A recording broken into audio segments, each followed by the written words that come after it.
The wizard studies में आपका हार्दिक स्वागत है। आइए देखते हैं कक्षा 8 गणित अभ्यास 18A।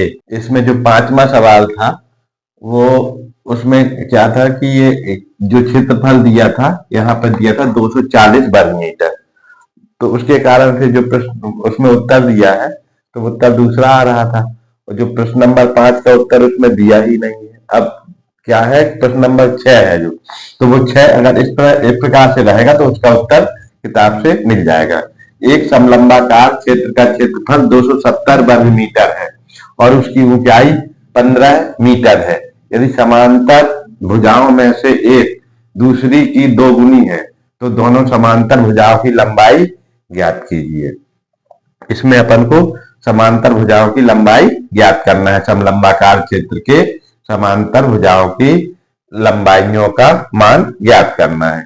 तो मान लिया अपन ने ये चित्र ABCD एक समलंबाकार क्षेत्र है जिसका पूरे का क्षेत्रफल कितना है, इसका पूरा क्षेत्रफल है इसका 270 वर्ग मीटर है। और ये जो इसकी ऊंचाई है यहां से यानी दोनों समांतर भुजाओं के बीच की दूरी ये कहलाती है ऊंचाई। तो h बराबर दिया हुआ है उसमें किताब में कि 15 मीटर है। h बराबर कितना है, 15 मीटर है। तो अपन उसका सूत्र जानते हैं कि समलंबाकार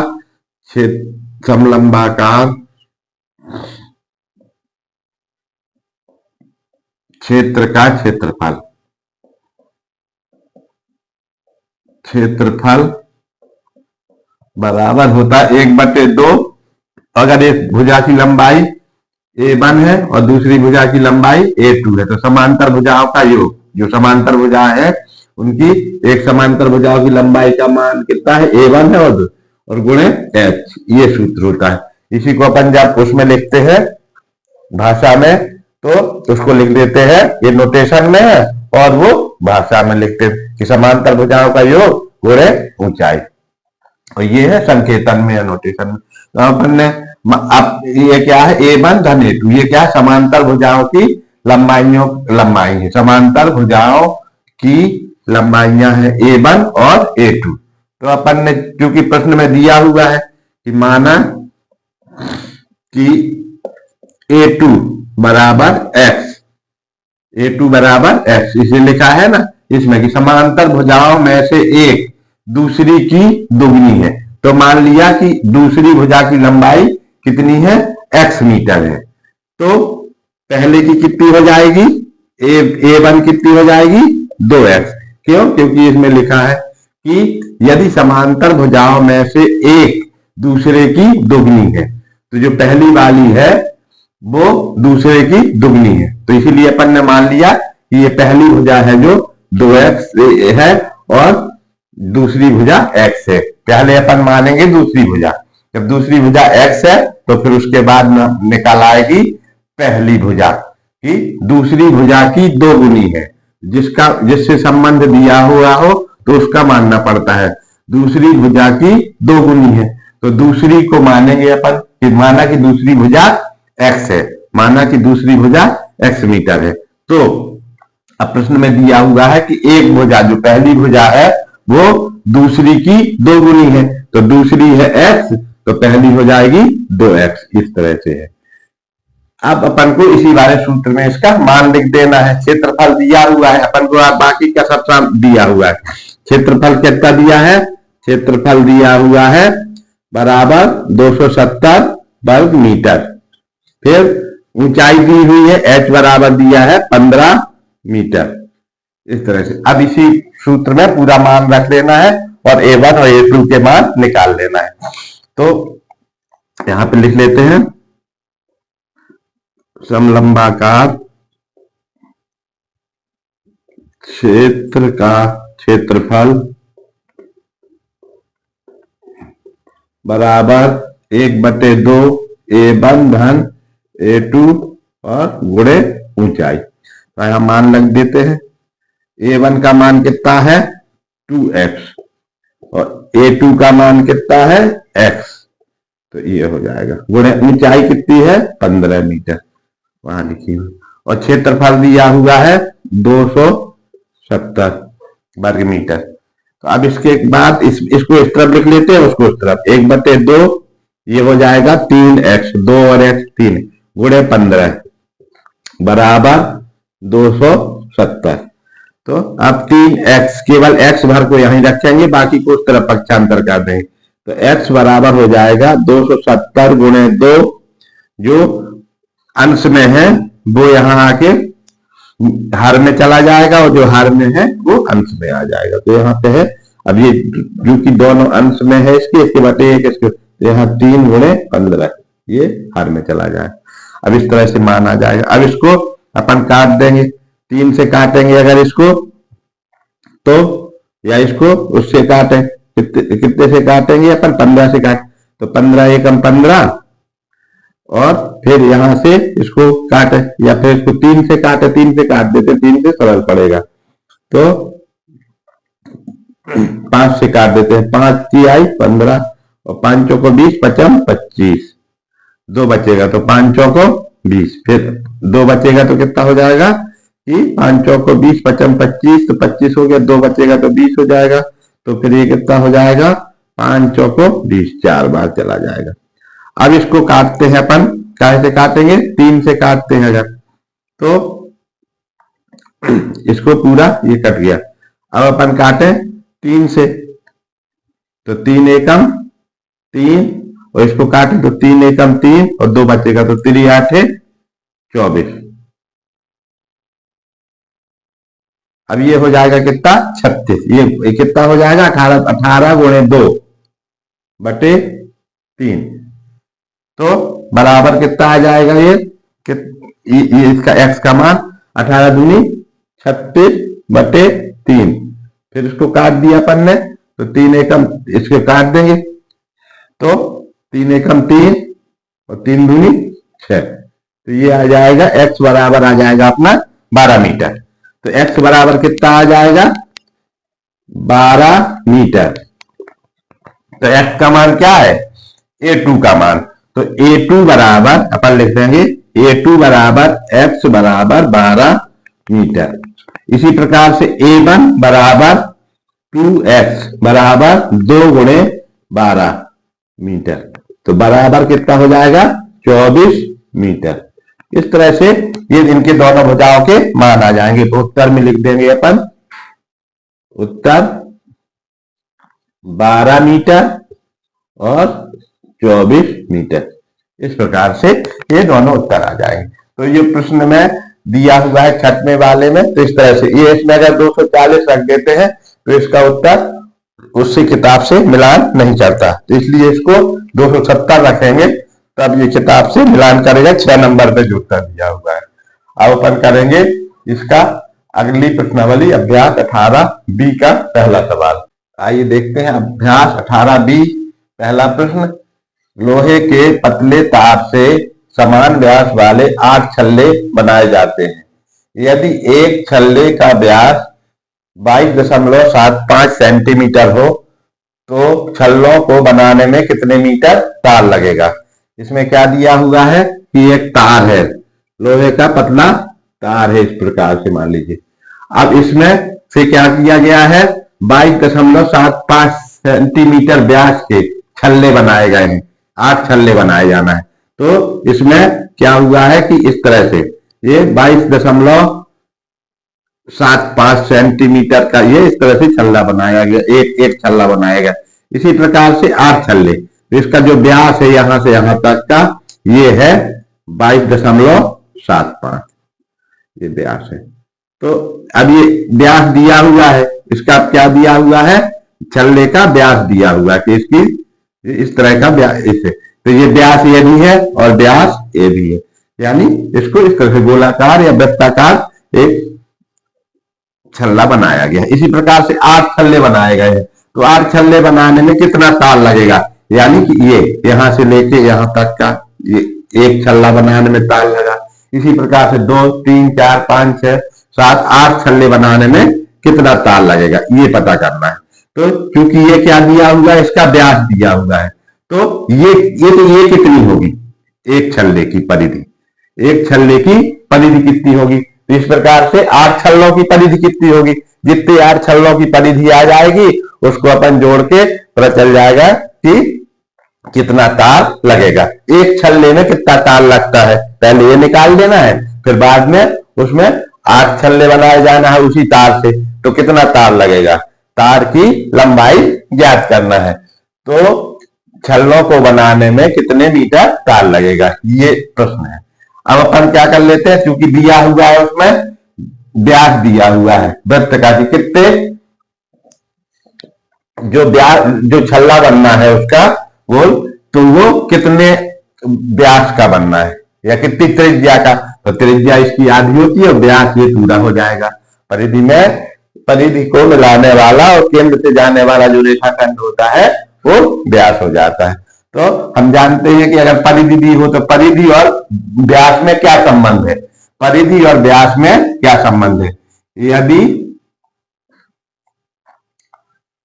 वृत्त की परिधि C हो तथा व्यास D हो, कैपिटल डी लिख लेते हैं, डायमीटर है, ये सरकमफ्रेंस होता है, तो सरकमफ्रेंस को अंग्रेजी में कहते हैं परिधि और डायमीटर को कहते हैं व्यास।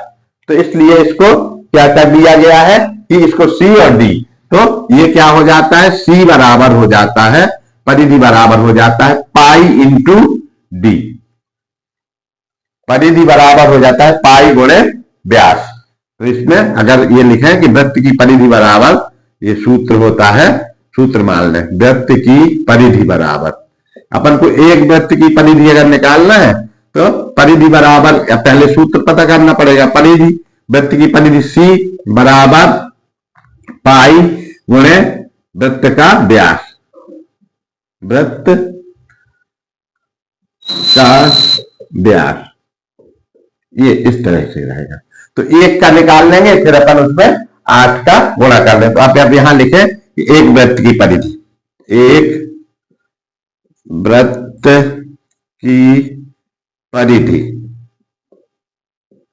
बराबर पाई गुणे, और वृत्त का व्यास कितना दिया हुआ है 22.75 ये दिया हुआ है, तो इसकी परिधि कितनी आ जाएगी, इतनी आ जाएगी, परिधि आ जाएगी 22.75 डी, इतने सेंटीमीटर। ये चूंकि सेंटीमीटर में है तो ये सप्ताह में आ जाएगा सेंटीमीटर में, क्योंकि यहाँ पे जो व्यास दिया हुआ है, क्या दिया हुआ है यहाँ पे लिख लें कि व्यास दिया है, व्यास बराबर है 7.5 सेंटीमीटर, ये व्यास दिया हुआ है, इतने सेंटीमीटर है इसका व्यास, यहां से यहां तक की या यहां से यहां तक की दूरी, तो एक छल्ले की। अब इसी प्रकार से 8 छल्लों की परिधि कितनी हो जाएगी, इसमें 8 का गुणा कर लेंगे कि समान लंबाई, समान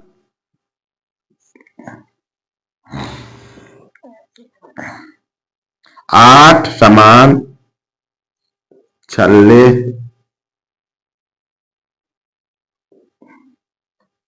बनाए जाते हैं, अतः 8 छल्लों की परिधि कितनी हो जाएगी, 8 छल्लों की परिधि बराबर, एक छल्ले बनाने में इतना तार लगेगा जितना उसका परिधि है, तो 8 छल्लों की परिधि, या यहां पे कोष्टक में लिख दें, या फिर 8 छल्लों को बनाने में लगे तार की लंबाई, ये दोनों चीजें एक ही है, या तो 8 छल्लों की परिधि या उसको कहे 8 छल्लों को बनाने में लगे तार की लंबाई। तो ये कितनी हो जाएगी, 8 गुणे एक छल्ले की परिधि, एक छल्ले की परिधि, 8 गुणे एक छल्ले की परिधि कितनी होगी, तो बराबर हो जाएगा, एक छल्ले की परिधि कितनी है ये अपनों को दिया हुआ है, तो 8 अपन ने निकाल ली है। क्या निकाला है? एक छल्ले की परिधि। तो यहां लिखे 8 गुणे पाई गुणे 22.75 सेंटीमीटर, इस तरह से आ जाएगा। 8 छल्लों की परिधि या 8 छल्लों को बनाने में लगा तार की जो कुल लंबाई है इतना। अब ये है सेंटीमीटर में। अब सेंटीमीटर को क्या करना है? अपन को मीटर में बदलना है। तो सेंटीमीटर को जब मीटर में बदलेंगे तो क्या करेंगे? सेंटीमीटर को मीटर में बदलेंगे तो 100 का भाग देंगे। क्या करेंगे? 100 का भाग देंगे। तो इसमें आगे लिख लेंगे 8 गुणे पाई गुणे 22.75। अब ये सेंटीमीटर को क्या करना है? मीटर में बदलना। तो 1/100 और यहां पे हो जाएगा मीटर, इस तरह से। अब इसको पूरे का गुणा कर लेंगे, जितना आएगा वो ही क्या हो जाएगा? इसको 8 छल्लों को बनाने में लगे तार की लंबाई जो अपन को ज्ञात करना है वही मान आ जाएगा। अब इन सबका अपन को गुणा कर लेना है। तो यहां पे करते हैं गुणा। 8 गुणे इसको क्या है? 3.14। पाई का मान होता है 3.14 गुणे 22.75। इस सब के बटे क्या हो जाएगा? 100 और यहां पे हो जाएगा मीटर, इस तरह से। अब अपन इसका गुणा कर ले ऊपर का। तो ऊपर का गुणा कर लेते हैं। 3.14 गुणे 22.75, ये इसका गुणा कर लेते हैं। 22.75 गुणे 3.14, इसका गुणा करें पहले, फिर उसमें 8 का गुणा करेंगे और फिर जितना आएगा तो उसमें 100 का भाग देंगे, तो वो उसमें मीटर में आ जाएगा। अपन इसका गुणा करते हैं।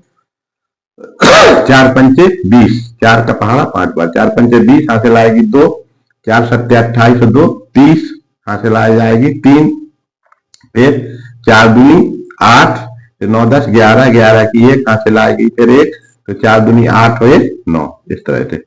अब 1 का गुणा करेंगे तो यहाँ आ जाएगा 5, यहाँ 7, यहाँ 2, यहाँ 2। अब फिर उसके बाद 3 का गुणा करेंगे तो 3 5 15, 3 7 21 और 1 22, फिर 2 हासिल रहेगी तो 3 दूनी 6 और 2 8, फिर यहाँ पे हासिल नहीं है कोई, और 3 दूनी 6, इस तरह से हो जाएगा। अब यहाँ आ जाएगा 0 5, ये हो जाएगा 8 5 13 3, हासिल आएगी 1, तो 10 और 4 14, 14 हो जाएंगे, 10 और 1 11, और ये 1 हासिल हो जाए 7 आ जाएगा। अब देखो 1 2 3 4 अंक के बाद दशमलव, 1 2 3 4 अंक, तो ये आ जाएगा 71.4350। तो अब आगे की लाइन में क्या लिख लेंगे अपन? बराबर हो जाएगा ये 8 गुणे 71 जितना लिखा हुआ है 4350 4350 बटे 100 और मीटर। फिर इसमें अब 8 का गुणा करेंगे। अब जितना आया इसमें कितने का गुणा करें अपन? 8 का गुणा करें। अब जितना आया तो इसमें कितने का गुणा करना है? 8 का।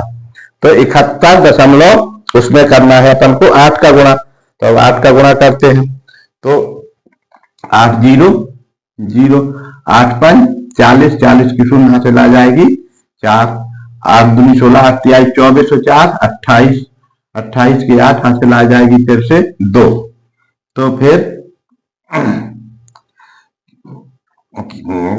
8 का पहाड़ा 4 बार, 8 चौको 32, 32 और 2 34, 34 हासिल आएगी फिर 3, 8 एकम 8, फिर 9 10 11, फिर हासिल आएगी 1, फिर 8 7 56 और 1 कितना हो जाएगा? 57। फिर दशमलव कितने अंक के बाद? 1 2 3 4 अंक, 1 2 3 4 अंक के बाद दशमलव हो जाएगा। तो कितना हो जाएगा यहाँ पर? ये जो लिखा हुआ है आगे यहाँ पे लिख लेते हैं 5 7 1.4800 बटे 100 और मीटर में है ये, ठीक है। अब इसका जितना दशमलव है तो या तो इसको दशमलव, ये 100 है, 100 का भाग देंगे तो दशमलव 2 अंक और आगे खिसक जाएगा। दशमलव क्या हो जाएगा? 2 अंक आगे आ जाएगा इसमें। अब जब 100 का भाग देंगे इसमें तो दशमलव आ जाएगा इधर पे 5 दशमलव इसके पास, तो आगे का जो उत्तर हो जाएगा वो हो जाएगा भाग दे 5.71 4 8 इतना, अगर 4 अंक तक लिखें इतने मीटर, ठीक है। तो इसी को अगर अपन चाहें तो ये 7 कितना है 0.7148, तो इसको लिख सकते हैं 7, इसको 148 को क्या लिख सकते हैं 2, तो 7 दशमलव इसको लिख देंगे अपन 5.72, 5.72, तो इसका ये उत्तर हो जाएगा, बराबर हो जाएगा 5.7, और चाहे यही लिखा रहने में तो ये भी उत्तर सही है, और नहीं तो इसको 1 4 8 है तो ये 2 के पास है तो इसको यहां पे लिख देंगे इतने मीटर, ये इसका उत्तर हो जाएगा। तो अपन को जो 8 छल्ले बनाने में लगे तार की लंबाई कितनी होगी मीटर में चूंकि ज्ञात करना है, यहां सब सेंटीमीटर में दिए थे मान और निकालना का है मैं मीटर में, इसलिए अपन को यहाँ पे 100 का भाग देना पड़ा। 100 का भाग क्यों देना पड़ा, क्योंकि यहाँ सेंटीमीटर था, सेंटीमीटर को जब मीटर में बदलेंगे तो क्या करेंगे अपन 100 का कितने का भाग देंगे, 100 का भाग दे देंगे तो उसमें मीटर में आ जाएगा, वो कितने का भाग देंगे अपन उसमें, इसका अगर वो करेंगे तो इसमें कितने का भाग देंगे 100 मीटर से, तो इस प्रकार से ये इतना आ जाएगा 5.72, कितना 5.72 मीटर, यानी कि 8 छल्लों को बनाने में कितने मीटर तार लगेगा 5.72 मीटर तार लगेगा। तो यहां पर लिख सकते हैं कि 8 छल्लों को बनाने में लगे तार की लंबाई हो जाएगी 5.72 मीटर। अब करेंगे अपन इसका अगला सवाल, प्रश्न नंबर 2। आइए देखते हैं प्रश्न नंबर 2। हॉकी के डंडे, जिसको स्टिक कहते हैं अंग्रेजी में, पर पतली डोरी लपेटनी है। यदि डंडे का व्यास 4.9 सेंटीमीटर हो और उसमें 250 फेरे लगाना हो तो कितनी लंबाई की डोरी लगेगी। जैसे कि मान लीजिए कि ये है हॉकी की स्टिक, अब इसमें कोई पतली लंबी डोरी लगाना है तो इसमें ऐसे कितना लपेटना है, 1 बार 2 बार 3 बार 250 बार लपेटना है इसको यहां से नीचे तक, ऐसे जैसे मान लीजिए फीता लपेटना हो या कोई डोरी लपेटना हो तो यहां से लेके ऐसे करके पूरे में ऐसे, तो ये स्टिक है, अब यहां से इसको ऐसे लपेटना है, ऐसे लपेटा, नीचे से जाके ऊपर से ऐसे करके पूरी में ऐसे लपेट दिया इसको, तो इसमें 250 फेरे लगाना है मान लो इस तरह से, ऐसे इसमें पूरे में हॉकी में लपेटना है कोई इस तरह से। तो इसकी कितना जो डोरी है वो कितनी लगेगी, तो यदि डंडे का व्यास कितना है दिया है 4.9, तो यहां से ये गोला, जैसे ये है ये डंडा गोलाकार होता है तो इसका व्यास यहां से यहां तक ये जो व्यास है दिया हुआ है, तो व्यास कितना दिया हुआ है इसका डंडे का व्यास, गोले का जो वृत्ताकार है बेलन, इसका व्यास दिया है 4.9 सेंटीमीटर। तो अपन को निकालना है कि इसकी परिधि कितनी होगी। जब परिधि आ जाएगी तो एक फेरे में लगी डोरी की संख्या आ जाएगी, क्या मान आ जाएगा, एक फेरे में लगी डोरी की लंबाई, फिर उसको अपन 250 फेरे लगाना है तो 250 का गुणा कर देंगे तो 250 फेरे में लगी डोरी की लंबाई आ जाएगी। तो इस तरह से अपन को इसको निकाल लेना है। डंडे का व्यास क्योंकि यहां दिया है अपन लिख लें डंडे या स्टिक, स्टिक जो कि क्या है वृत्ताकार है या बेलनाकार है ना, तो इसका व्यास बराबर है 4.9 सेंटीमीटर। तो स्टिक या डंडे की परिधि कितनी हो जाएगी, यानी एक चक्कर लगाने में कितना, ये डंडे की परिधि या इसी को कहेंगे कि एक चक्कर लगाने में एक फेरा चक्कर को एक फेरा लगाने में लगी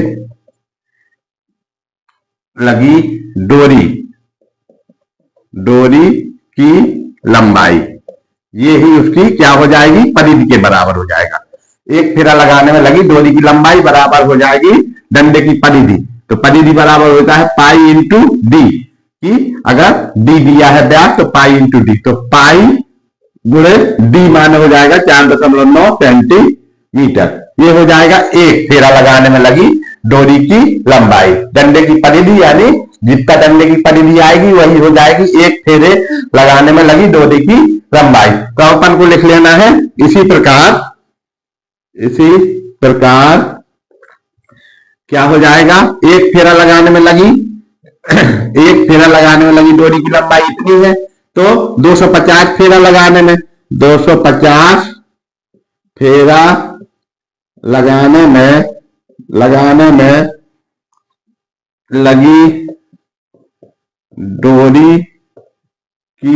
लंबाई डोरी की लंबाई कितनी होगी, डोरी की लंबाई बराबर हो जाएगी इतनी, जितनी ये है पाई गुणे 4.9 गुणे 250 सेंटीमीटर।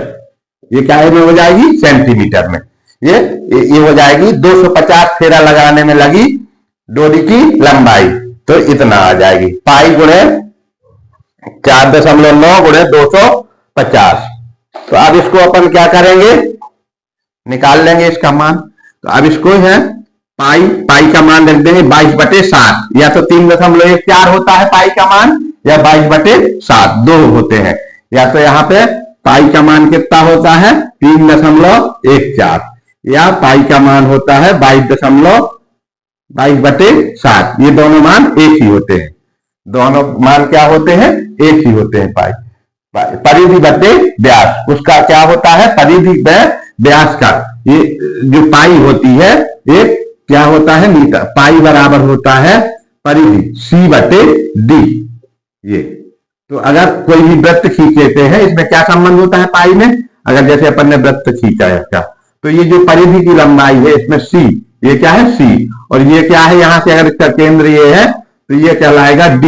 तो अगर C में D का भाग दिया जाए तो ये पाई आएगा, यानी 22/7 के पास आएगा। ये हमेशा नियत रहता है 22 इसका अनुपात क्या होता है, निश्चित इतना, और इसमें जब भाग देते हैं तो 3.14 आता है।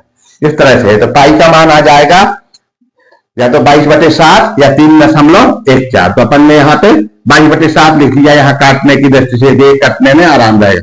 4.9 गुणे 250 सेंटीमीटर लिखा हुआ है, ठीक है। अब इसको अपन पहले काट लेते हैं, या इसको इसके बटे इसे दशमलव हटाएंगे तो बटे 10 हो जाएगा, इस तरह से। अब आगे लिख लेते हैं, या तो इसको काट देते हैं, इस वाले 0 से इस 0 को काट दिया, 7 से इसको 7 7 49। तो अभी कितना हो जाएगा आगे 22 गुणे 7 गुणे 25, और ये सेंटीमीटर लिखा है, जैसे क्या लिखा है सेंटीमीटर। अब सेंटीमीटर को मीटर में बदलना है तो कितना हो जाएगा, देखो 22 गुणे 7 गुणे 25 गुणे 1/100, और ये हो जाएगा मीटर। तो ये काहे में आ जाएगा, सेंटीमीटर में, सेंटीमीटर से मीटर में आ जाएगा, क्योंकि सेंटीमीटर को मीटर में बदलते हैं तो 1/100 का या 1/100 का गुणा कर देते हैं, या 100 का भाग देते हैं, 1/100 का गुणा या 100 का भाग। तो अब इसको काट देंगे, 25 से कम 25, 25 चौको 100, फिर इसको 4 से काट देंगे तो कितना आ जाएगा, यहां 2 से काटेंगे, 2 दूनी 4, 2 दूनी 4 2, और इसको काटेंगे 2 एकम 2, 2 एकम 2, तो ये आ जाएगा 1177 बराबर आ जाएगा 77/2 मीटर। 77, या ये 11 में 7 का गुणा करेंगे तो 11/7 77/2 मीटर आ जाएगा। और 77/2 मीटर जो आएगा तो उसमें अपन क्या करेंगे, 77 में 2 का भाग दे देंगे, तो कितना आ जाएगा, 77 में 2 का भाग दें अपन, यहां 77 में 2 का भाग दें जैसे, तो 2 तिहाई 6, 2 तिहाई 6, 1 बचेगा यहां, तो 7। तो कितना हो जाएगा, 2 8 16, 1 बचेगा, तो फिर दशमलव रखेंगे यहां से, 2 पंचे 10, तो कितना हो जाएगा 38.5। तो इसका मान आ जाएगा बराबर 38.5 मीटर। ये काहे में आएगा, मीटर में, 38.5 मीटर में आ जाएगा। तो यहाँ पे 10 का यहाँ पे हो जाएगा 38.5 मीटर, तो इसका मान आ जाएगा 38। तो इसका 250 फेरे लगाना हो तो कितनी लंबी डोरी चाहिए पड़ेगी, 38.5 मीटर। ये इसका उत्तर हो जाएगा। अतः लिख सकते हैं कि अतः 250 फेरा लगाने में लगी डोरी की लंबाई बराबर इतने, यहां लिख सकते हैं, यहां 250 फेरा लगाने में लगी डोरी की लंबाई बराबर 38.5 मीटर। यही इसका क्या हो जाएगा, उत्तर हो जाएगा। अगला सवाल अपन लगाएंगे अब अगले वीडियो में। धन्यवाद।